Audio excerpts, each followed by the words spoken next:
I just wanted to talk to you about our experience at the International Trombone Festival. It was really cool. It was in Redlands, California this year, and we had a really great time, right? Yeah, we did. We met a lot of people. We met a lot of people, and I just wanted to share with you that experience so you could see what it was like. It was really cool to see a bunch of people that love the trombone in person. You know, on the internet we all see each other, or you hear of each other and see the interactions, but to see everyone in one spot, it was really, really awesome.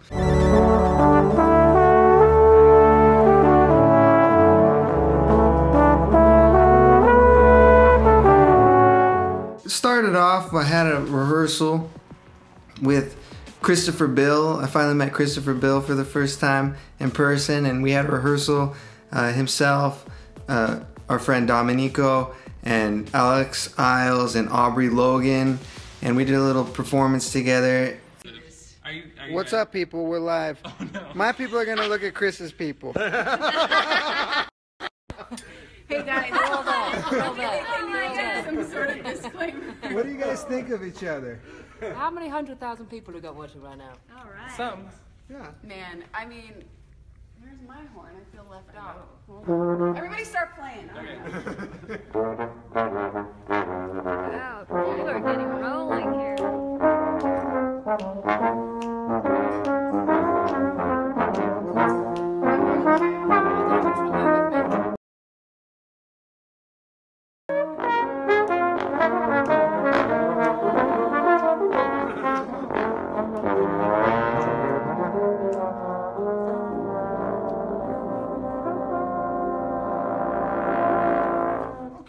Tonight, 9:30 p.m.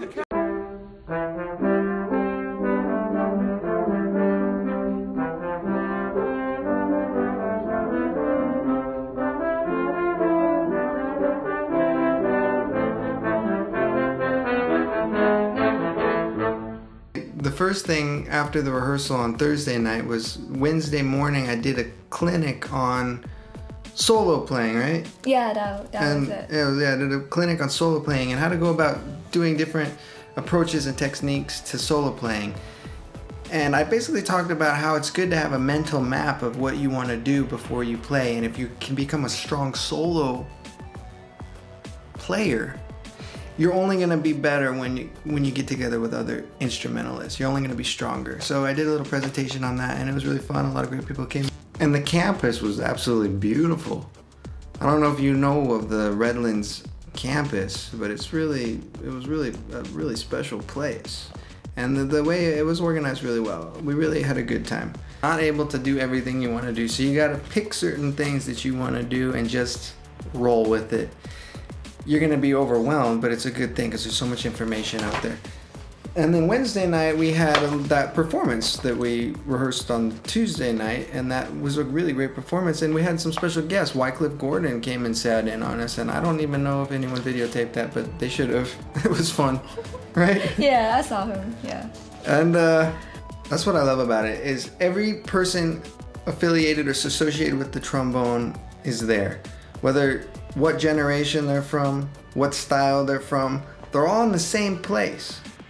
And everyone shares one thing in common, their love of the trombone, which was really special to see in person. I never quite experienced anything like that on that scale, because it was a big scale, the biggest. We highly recommend people to go. So on the Thursday, I did a clinic too there. I did a few clinics. What was Thursday's clinic? I did a clinic on recording and making videos, and that one was probably the most packed out of all my clinics, right? Yes, I remember the room was like packed crazy. People were standing there, people were sitting on the floor just trying to get into the room to listen to Paul's topic about how to set up your home studio, like home video settings and everything like that.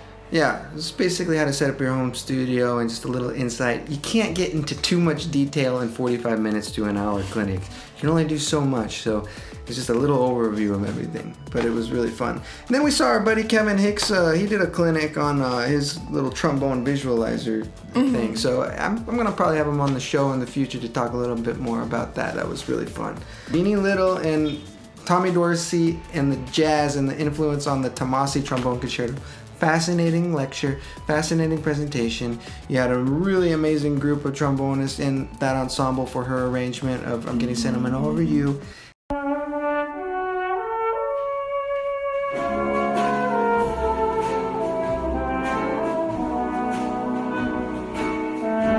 We ate a lot of chicken. We love the chicken. Oh, the cafeteria in So Redland good. University is really good, the buffet. That was so good.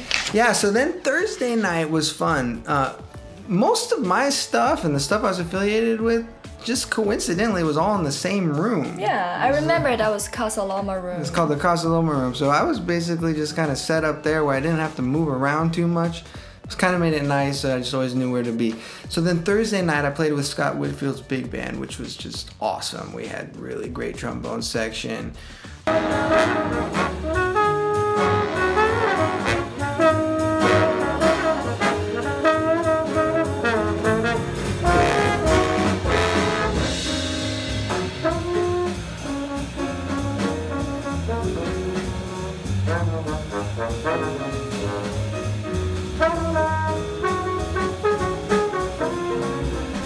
So that was fun, awesome, exciting.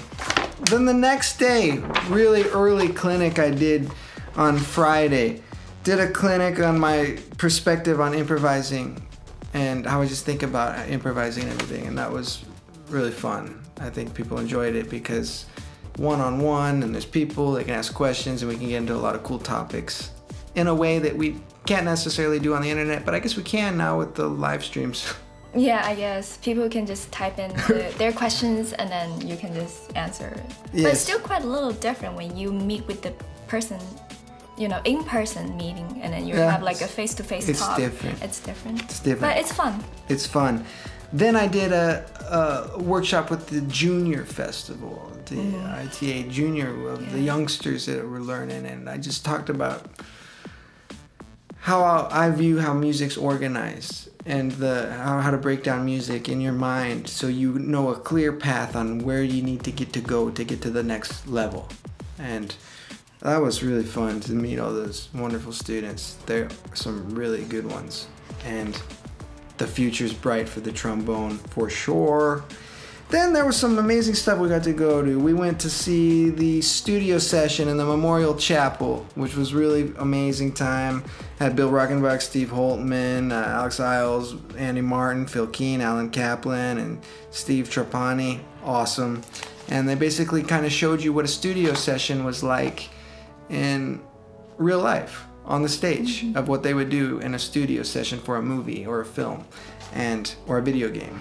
Yeah, And I think that is really cool it was because really it cool. showcased the young generation to let them know that if you work hard and you can, you know, have all kinds of careers in this path. And then it also shows you like you can do it, we can really do it. It's very inspiring for young generations. Yeah, it was really cool.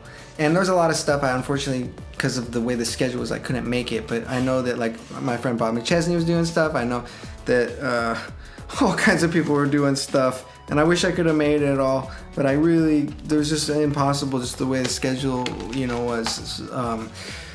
But I did get to go do some other things. Well, that Friday night was what? What was that Friday night? I'm glad I have this. This is the schedule. I also would have forgotten everything in the order. That Friday night was Andy Martin performed. That was cool. Yeah. To see Andy Martin, and he had just awesome band group playing it up, doing a great time. I was done with clinics, but I had a performance. I wanted to save the performance for the end to do the selections of my album, Journey to the World. And it was just because of the nature of how I perform in real life. I perform in nightclubs, I perform at venues, I perform at music festivals. So it was more of a behind the scenes how I perform, where I talked about what I was doing on showing them, because it was in the middle of the day of this room at a college, so you can only emulate what I do live at night so much in the room. And that was really fun. Our friend Scott Whitfield do a cool clinic, which was fun, on the history of the jazz trombone. We got to see the Alex Isles. We got to see Alex Isles' clinic, which was awesome. That was really awesome. Really awesome. She learned a lot, even though she's not a trombone player. She found a lot of value in it. It's really cool. I really did. basically meeting so many great people. Sold a lot of CDs. Oh, yes. People wanted the CDs signed, so we sold a lot. We were excited about that. We're glad we brought 2 boxes and we sold them. So Yeah. we sold the 2 boxes after the festival. Next time maybe we'll bring more. But that was fun. And then that Saturday night was kind of like the finale. You know, there was like a big event in the Memorial Chapel, which was beautiful, was awesome. And then later in the late night was Bob McChesney and friends. We invited his friends up, and I did a live stream of that. I put it up on this channel that night. That was a fun night. It was a lot of really cool stuff, and it was just overall an amazing thing. I think they did a really great job organizing it. I was very impressed. It was a first ever trombone festival. It was the first one ever, and you know, just to see all our friends in real life as like a really loving, great community of trombone players, and you know, to see people that you know and you interact with in the internet, but see them in real life is really cool, really special, really awesome. You know, like our friends like Carol Jarvis here, there, she's doing all her thing on the microphone, and Christopher Bill, and yeah, so I want to thank everyone for watching these videos. I want to thank you so much for the people that have been interacting, have been commenting, because what we found is that when you comment and you interact on these videos, you're actually pushing these videos into the algorithm of the internet, and they're thinking that people are into it, and they're pushing these out, and they're exposing our love to the trombone to more people. So I found that the more you're interacting with the content in these videos, the more people are seeing what we're doing, and the more we're spreading our love of the trombone to people. Also want to thank everyone that's bought my album Journey to the World. If you haven't gotten it already, you can get it on my website, Paul the Trombonist, or link in the description. There's also the people who've been signing up for these online lessons. It's been cool because we did this special where we're giving you 25% off your first one with me with a special promo code, music for the letter U, and you get 25% off your first online Skype lesson with myself. Also, I was really excited to introduce the Budget BAC Apprentice Model Trombone, my newest trombone in my collection that I love tremendously. And yes, it's a student trombone, but I simply like to call it a good trombone for a good price, because that's really what it is. It's a good trombone for a good price. And it's amazing. At the time of this upload, you'll be able to get it for $35 with a $5 maintenance fee, sent shipping free to your place. And you can try it out, see if you like it. I think you're gonna love it, because I love it. And then if you wanna keep on renting it, it's the same price each month. Or if you decided that you wanna buy it, it's a rent to buy option, but if you decided you wanted to buy it, the earlier you buy it, the better deal you're gonna get. So the second month, you get 50% off the remaining balance of the horn. So you get it for a really amazing, ridiculous price that we do not know how long this is gonna last.